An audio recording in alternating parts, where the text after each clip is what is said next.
DIG পদমর্যাদার ৫১ কর্মকর্তাকে বদলি ও পদায়ন করা হয়েছে। মঙ্গলবার স্বরাষ্ট্র মন্ত্রণালয়ের জননিরাপত্তা বিভাগের উপসচিব মাহবুর রহমান শেখের সই করা আলাদা ৩টি প্রজ্ঞাপনে এই বদলির আদেশ দেওয়া হয়।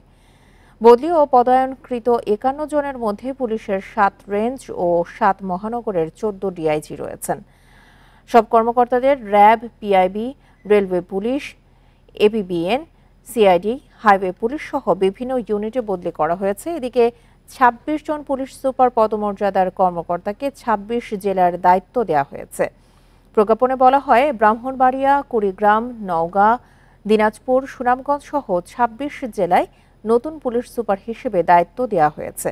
এর আগে ২৭ আগস্ট ঢাকা, চট্টগ্রাম, রংপুর, কুমিল্লা, রাজশাহী, সিলেট, নারায়ণগঞ্জ, ঝিনাইদহ, মাগুরা সহ ২৪ জেলায় পুলিশ সুপার নিয়োগ দেওয়া হয়েছিল।